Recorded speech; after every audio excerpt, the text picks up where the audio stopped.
President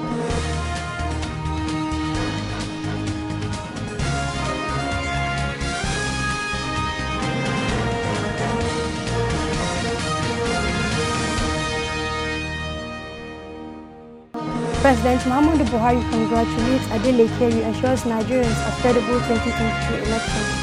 Yakubu Mekyo elected new Nigerian Bar Association president. Governor Bello Matawalle suspend EMIA for conferring chieftaincy title to bandits. On business, Nigerian Association of Chamber of Commerce, Mines and Industry Boards demand revamp of refinery and security. And on the international scene, Saudi charity to establish university in Zafar State. And in sport, Stolen victory keeps off Shreve's perfect run of reaching knockout. Hello, welcome to Standard Voice News Channel. I'm Fauzi Ibrahim. President Muhammadu Buhari has congratulated the governor-elect of Osun State, Senator Ademola Adeleke, following the victory of the candidate of the People's Democratic Party in the just concluded election. Senator Adeleke has stoned the incumbent governor, Gboyega Oyetola, to win the election, reversing the outcome of a match between both men in 2018. Our correspondent, Sumaya Dosara, reports. The President's Special Advisor on Media and Publicity, Femi Adesina, said in a statement in Abuja that the President expressed the conviction that the people of Osun have expressed their will through the ballots, and the will of the people must always matter and be respected in a democracy.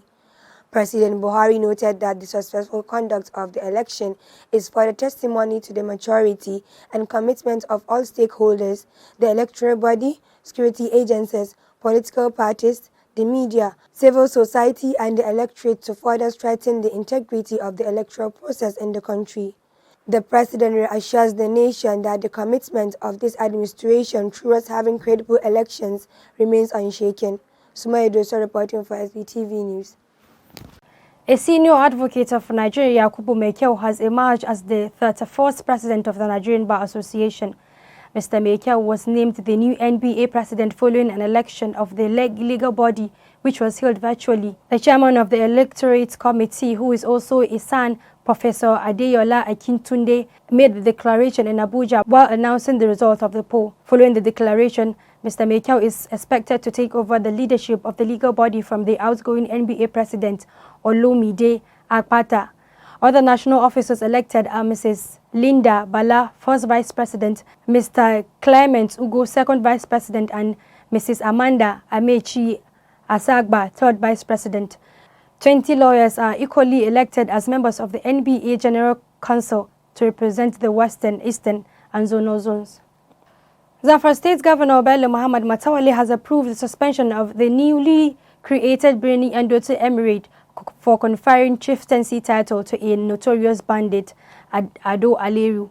This was contained in a special announcement signed by the Secretary to the State Government, Alhaji Kabiru Balarabe. Moreover, the announcement added that the Executive Governor has approved the appointment of a committee to investigate the circumstances leading to the action of the Emir, with Honorable Yahaya Chadogora as chairman of the committee, Honorable Yahaya Muhammad Kanuma, Honorable Muhammad Umar bin Magaji, Honorable Lawal Abubakar Zanna, and Isa Muhammad Murik as members, while Barrister Musa Garba will serve as secretary of the committee. The SSG said in the meantime, Alhaji Mahi Garba Marafa, who is the district head of Endoto, is assigned to take charge of the affairs of the Emirates. The governor of Kebbi State, Atiku Bagudu, has approved 1.9 billion naira to the State Universal Basic Education Board to foster construction and renovation of public schools across the state. This was contained in a statement by his spokesperson, Abubakar Ma'azu Dakin Gari in Birnin Kebbi. The statement quoted the chairman of the board, Suleiman Khalid Jega, as saying the fund was for the construction for additional classroom blocks and renovation of dilapidated physical infrastructure in basic and post-basic schools. He said part of the amount would be used to provide furniture, water and sanitation facilities in the schools, which also include perimeter fencing and information and communication technology facility in all the schools under the board. The governor also directed the board to continue the nomadic school programs in pastoral settlements throughout the state, which has already been done. Mrs. Dave Baswa Salim, wife of the late Vanguard newspaper House of Representative correspondent Toju Salim, has instituted a rights enforcement suit against the federal government of Nigeria at the Community Court of Justice of the Economic Community of West African States. Our correspondent Rahama Ibrahim reports. The suit is seeking redress over a violation of the plaintiff's late husband's right to life as enshrined in Articles 4, 5, 6, and 23, subsection 1 of the African Charter on Human and People's Rights. By the suit, the plaintiff wants an order for the federal government to pay the plaintiff the sum of $2 million, being the sum the late Toju Salim would have if alive till exhaustion of his life expectancy as a Christian, given to the plaintiff for her maintenance and the maintenance of their little daughter Avana Salim. Mrs. Salim is also praying for an order that the defendant should pay her the sum of $10 million compensatory damages for the mental and psychological anguish caused her, together with the permanent deprivation of her right to enjoy the love of her life, owing to the unlawful and unconstitutional murder of her husband, Mr. Toju Salim. And that has been the report. Rahama Ibrahim, the Star SVTV News. Adam Business.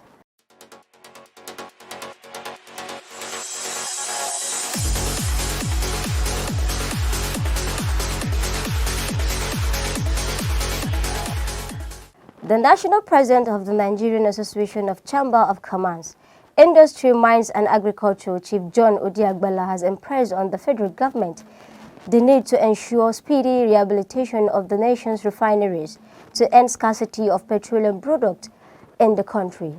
This is just as he observed that insecurity, lack of good road network, amongst other issues, have compounded the challenges faced by the businesses across the country.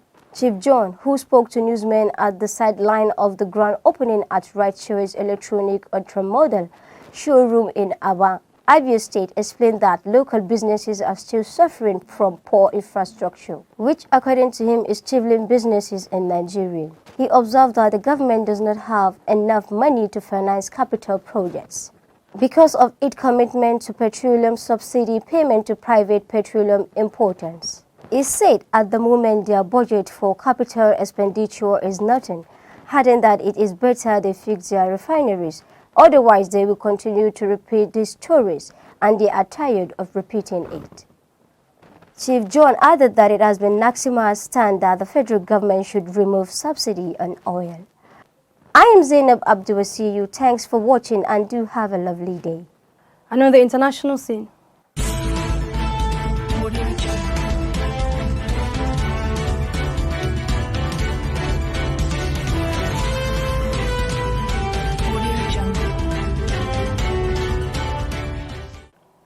Zamfara State Governor Bello Muhammad Matawali has approved the allocation of land for the establishment of Quranic and Islamic University in the state.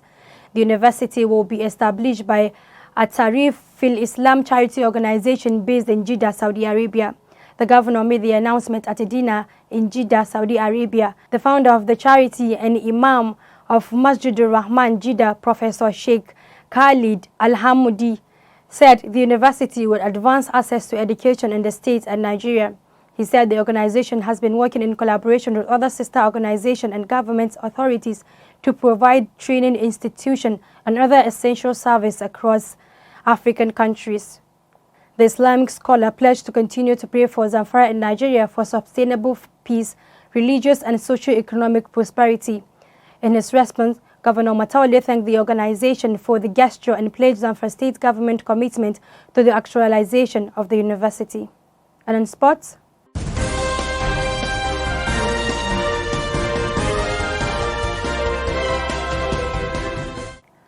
Sweden maintained record of reaching knockout stage of every Women's European Champions Group C winners will face Group D winner up in the last 8 in Lille on Friday. A brace from Manchester City, Filippa Angela helped Sweden ease into the Euro 2022 quarterfinals with a 5-0 thrashing of Portugal in their final Group C game.